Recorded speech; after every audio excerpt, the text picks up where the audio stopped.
నమస్తే, నేను doctor Madhuri, general physician from సంఖ్య హాస్పిటల్. ఈరోజు మనం మాట్లాడుకునే topic muscle cramps.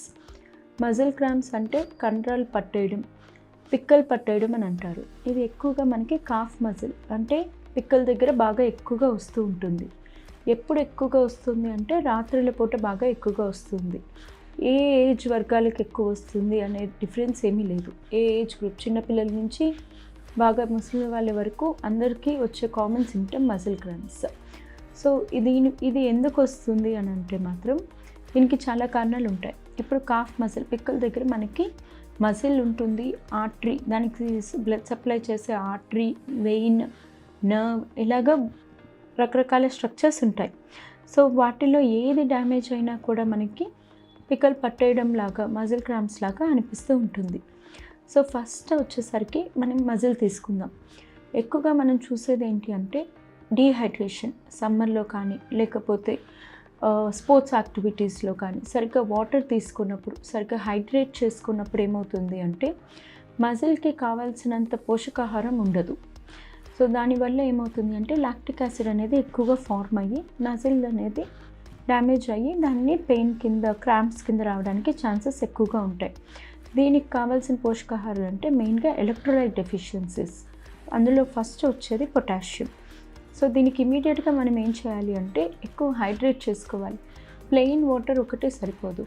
ORSL, electoral కానీ అంటే పొటాషియం ఎక్కువ ఉన్నవి, కాల్షియం ఇలాంటివి ఉన్నవి మనం ఎక్కువగా తీసుకుంటూ ఉండాలి.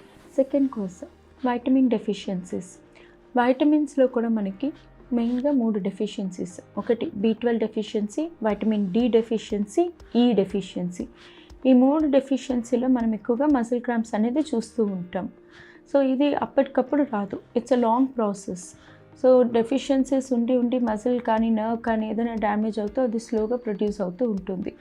దీంట్లో ఏంటి అంటే దీనికి అసోసియేటెడ్ సిమ్టమ్స్ అంటే వైటమిన్ D డెఫిషియన్సీస్లో సపోజ్ బోన్ పెయిన్స్ కానీ, జాయింట్ పెయిన్స్ కానీ, బాడీ పెయిన్స్ కానీ, ఇమ్యూనిటీ తక్కువ ఉండడం కానీ ఇలాంటి సిమ్టమ్స్ ఏమైనా రావచ్చు. అదే అసోసియేటెడ్ సిమ్టమ్స్ వైటమిన్ B12లోని కాళ్ళు చేతులు సూది గుచ్చుతున్నట్లు సురుక్కు మండడం కానీ ఇలాంటి సిమ్టమ్స్ ఏమైనా రావచ్చు.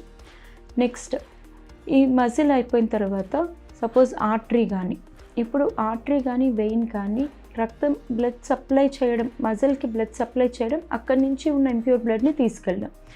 సో దీని ఫంక్షన్ ఇది. సపోజ్ ప్యూర్ బ్లడ్ ఆక్సిజనేషన్ అనేది సరిగ్గా లేకపోతే మజిల్కి, అంటే ఆర్టరీ దగ్గర ఏమైనా రక్త సరఫరా అంటాం, సో అది సరిగ్గా అందకపోతే మజిల్కి, దానికి ఆక్సిజన్ సప్లై, రక్తం సరిగ్గా వెళ్ళదు, దానివల్ల ఆక్సిజన్ సప్లై కూడా తగ్గిపోతుంది. అప్పుడు సివియర్ మజిల్ క్రాంప్స్ అనేవి వస్తూ ఉంటాయి. దాన్ని మజిల్ పెయిన్ అని కూడా అంటాం. Next Venus. ఈ వెయిన్లో ఏమవుతుంది అంటే ఈ వెయిన్లో కూడా బ్లాక్ ఉన్నప్పుడు పెయిన్ అనేది కామన్గా చూస్తూ ఉంటాం. కానీ దీంతో పాటు స్వెల్లింగ్ కానీ, నరాలు కనిపించేటట్లు కానీ అలాగా ఉంటుంది. Next nerves. నరాలు వచ్చేసరికి సపోజ్ మనకి కాఫ్ మజిల్కి సప్లై చేసే నరాలన్నీ కూడా మనకి స్పైన్ నుంచి వస్తూ ఉంటాయి. స్పైన్ దగ్గర ఏమైనా ఇబ్బంది ఉంది అంటే 2 వర్టిబ్రాస్ మధ్యలో నర్వ్ ఏమైనా కంప్రెస్ అయితే, స్పైన్ దగ్గర 2 వర్టిబ్రల్ దగ్గర ఒక నర్వ్ ఏమైనా కంప్రెస్ అయితే అప్పుడు ఆ రిఫర్డ్ పెయిన్, అక్కడి నుంచి వచ్చే నొప్పి కాస్త కాఫ్ మజిల్కి రావచ్చు. బట్ మోస్ట్ కామన్లీ ఈ ఉన్న అన్ని రీజన్లో కల్లా మోస్ట్ కామన్లీ చూసుకుంటే మాత్రం ఎలక్ట్రోలైట్ డెఫిషియన్సీస్, వైటమిన్ డెఫిషియన్సీస్ మనం తరచుగా చూస్తూ ఉంటాం. నెక్స్ట్ ఇప్పుడు ఈ మజిల్ క్రాంప్స్లో మనకి ఏది ఎమర్జెన్సీ, ఏది ఇంట్లో చూసుకోవచ్చు, ఏది హాస్పిటల్కి వెళ్ళొచ్చు అంటే ఇప్పుడు ఎవరికైనా కానీ సడన్గా కండరాలను రాత్రిపూట పట్టేస్తూ ఉంటారు.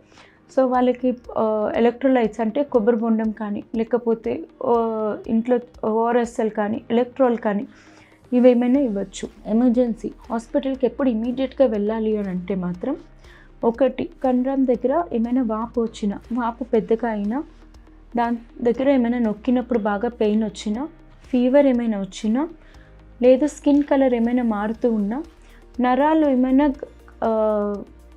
టార్చర్స్గా అంటే వెనుకగా కనిపిస్తూ ఉన్నా, అలాంటి కండిషన్స్లో వెంటనే మనం హాస్పిటల్కి వెళ్ళి ట్రీట్మెంట్ తీసుకోవాలి. Thank you.